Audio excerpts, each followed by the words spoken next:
రాజమండ్రికి చెందిన 25 యువకుడికి అత్యంత క్లిష్టమైన రిస్క్ రీడో బెంటాల్ గుండె శస్త్రచికిత్సను యశోద హాస్పిటల్ సికింద్రాబాద్ యూనిట్లో విజయవంతంగా నిర్వహించామని ఈరోజు రాజమండ్రిలో ఏర్పాటు చేసిన ప్రత్యేక మీడియా సమావేశంలో వివరించిన ప్రముఖ cardiac surgeon doctor Sudheer Valluri. గతంలో హృదయ శస్త్రచికిత్స చేయించుకున్న రోగి ఆర్టిక్ రూట్ వాల్వ్ సమస్యతో ఆసుపత్రికి చేరారని, పరిస్థితి విషమంగా ఉండటంతో రీడో బెంటాల్ సర్జరీ అవసరమైందని, ఇలాంటి శస్త్రచికిత్సలు గాయమచ్చలు, అధిక రక్తస్రావం వంటి కారణాలతో అత్యంత ప్రమాదకరంగా ఉంటాయని డాక్టర్ సుధీర్ ఈ సందర్భంగా తెలిపారు.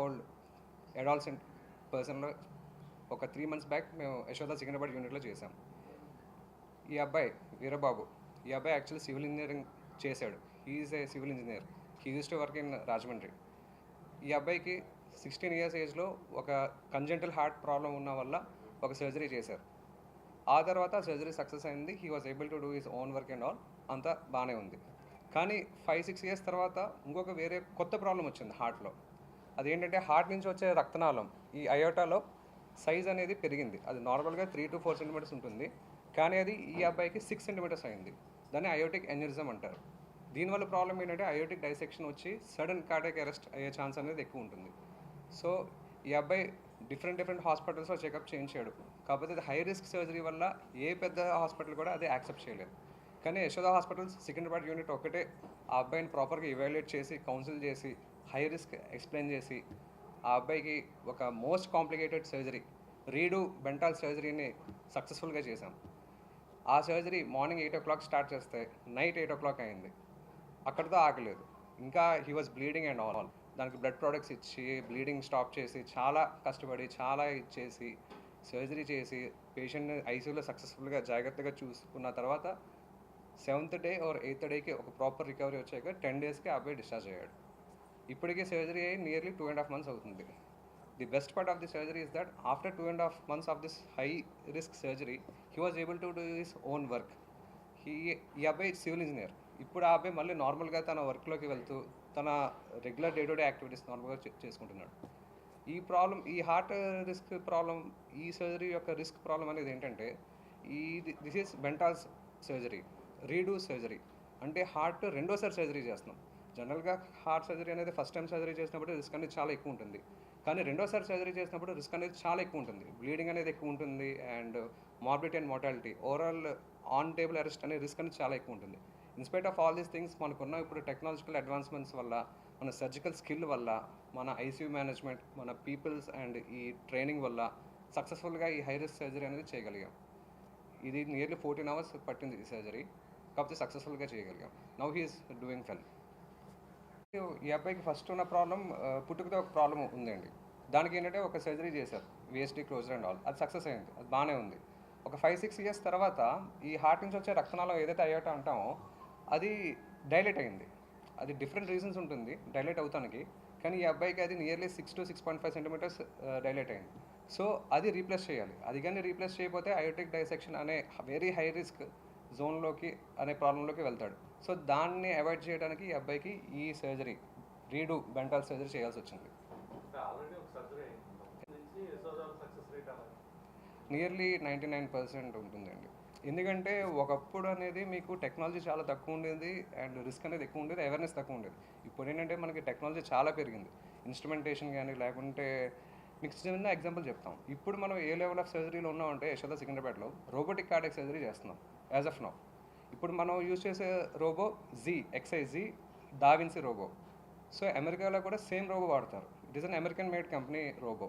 సో వాళ్ళకి మనకి ఒక డిఫరెన్స్ ఏంటంటే మనం ఇప్పుడు 4th generation రోబో వాడుతున్నాం, వాళ్ళు 5th generation రోబో వాడుతున్నారు. ఓన్లీ ఒక్క జనరేషన్ తేడా, కానీ సేమ్ రోబోటిక్ కార్డియాక్ సర్జరీ యూఎస్లో ఏదైతే అవుతుందో మనం కూడా చేయగలుగుతున్నాం. మనం అంత అడ్వాన్స్ అయ్యాం టెక్నాలజీ పరంగా అండ్ సక్సెస్ పరంగా. కార్డియాక్ సర్జరీ యూఎస్లో కానీ యూకేలో కానీ ఏమవుతుందో అదే ప్రొసీజర్ మనం ఇక్కడికి తీసుకొచ్చి ఇక్కడ చేస్తున్నాం. It is because of our skill. ఇక్కడున్న ఇండియన్ సర్జన్స్ ఒక స్కిల్ అండ్ ఇప్పుడున్న technology and main science and technology advancements వల్ల ఇదంతా పాసిబుల్ యాజ్ ఆఫ్ నౌ.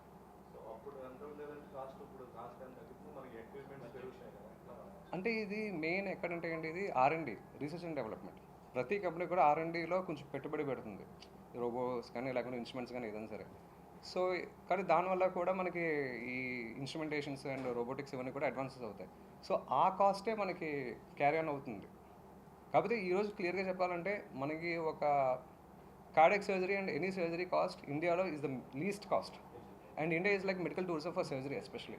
చాలామంది పీపుల్ ఇన్ యూఎస్లో కానీ యూకేలో కానీ ఎక్కడైనా సరే కొంతమందికి ఎవరికైతే మీకు హెల్త్ ఇన్సూరెన్స్ ఉండదో అక్కడ క్యాష్ పెట్టాలంటే చాలా కాస్ట్ ఎక్కువ. It's like some crores of cost. ఒక హార్ట్ సర్జరీ చేసుకుంటే సమ్వేర్ అరౌండ్ 20 to 30 crores అవుతుంది. కానీ అదే పర్సన్ ఇండియా వచ్చి చేయించుకుంటే సమ్వేర్ అరౌండ్ 10 to 15 lakhs చేయించుకోవచ్చు. సో అంత డిఫరెన్స్ ఉంది యూఎస్కి మనకి, especially for surgeries and all. So India actually as a health tourism పరంగా చాలా డెవలప్ అవుతుంది.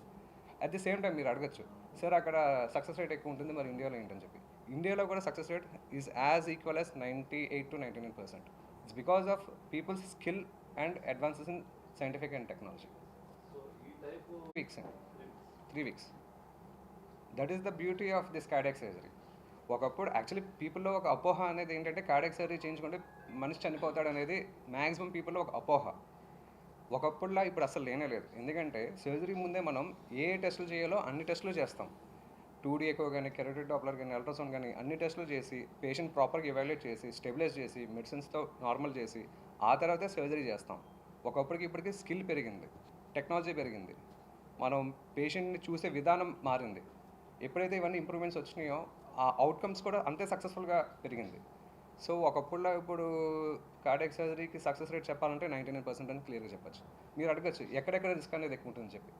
కొన్ని కేసెస్ ఉంటాయి ముందు నుంచి హార్ట్ ప్రాబ్లం ఉంటుంది కానీ వాళ్ళు చూసుకోలేరు, లేకుంటే చూసుకోరు. ఫర్ ఎగ్జాంపుల్ డయాబెటిక్ పీపుల్, వాళ్ళకి ఏంటంటే డయాబెటీస్ ముందు నుంచి ఉంటుంది. సో డయాబెటీస్ చూసుకోరు, లేకుంటే ఫ్లక్చుయేషన్స్ ఉంటాయి. వాళ్ళలో ఏంటంటే ఈ హార్ట్ డిసీజ్ అనేది ప్రోగ్రెస్ ఎక్కువ ఉంటుంది. సో వాళ్ళలో హార్ట్ కాంప్లికేషన్స్ కూడా ఎక్కువ ఉంటాయి. సో వాళ్ళు సడన్గా ల్యాండప్ అవుతారు ఎమర్జెన్సీ డిపార్ట్మెంట్లో హార్ట్ ప్రాబ్లమ్స్ అది. సో ఎవరైతే ఎమర్జెన్సీ డిపార్ట్మెంట్కి ఎమర్జెన్సీ పరంగా వస్తారో వాళ్ళకి రిస్క్ అనేది ఎక్కువ ఉంటుంది, హార్ట్ స్టెంటింగ్ ఆర్ సర్జరీ ఏదైనా సరే. ఎవరైతే ముందే క్యాచ్ చేసి స్టేబుల్గా ఉన్న పర్సన్లో హార్ట్ డిసీజ్ క్యాచ్ చేసి వాళ్ళు ఏదైనా ప్రొసీజర్ చేయించుకుంటే వాళ్ళకి సక్సెస్ రేట్ అనేది ఎక్కువ ఉంటుంది, రిస్క్ అనేది తక్కువ ఉంటుంది. మీరు అడగచ్చు మరి ముందే మనం ఏమైనా హార్ట్ ప్రాబ్లం ఉంటే క్యాచ్ చేయొచ్చు అని చెప్పి. ఇప్పుడు టెస్ట్లు వచ్చినాయి. Actually this is absolute and beautiful test. One of the test is city coronary calcium score. Plain CT scan, అది హార్ట్కి తీసే సిటీ స్కాన్. అది తీస్తే దాంట్లో ఏంటంటే హార్ట్లో రక్తనాళాల్లో ఏదన్నా బ్లాక్ ఉందా లేదా, ఒకవేళ బ్లాక్ ఉంటే ఎంత పర్సెంటేజ్ ఆఫ్ బ్లాక్ ఉంది, దానికి ఏమైనా చేయగలమా అనేది ఈజీగా మనకి డేటా తెలుస్తుంది. So simple test.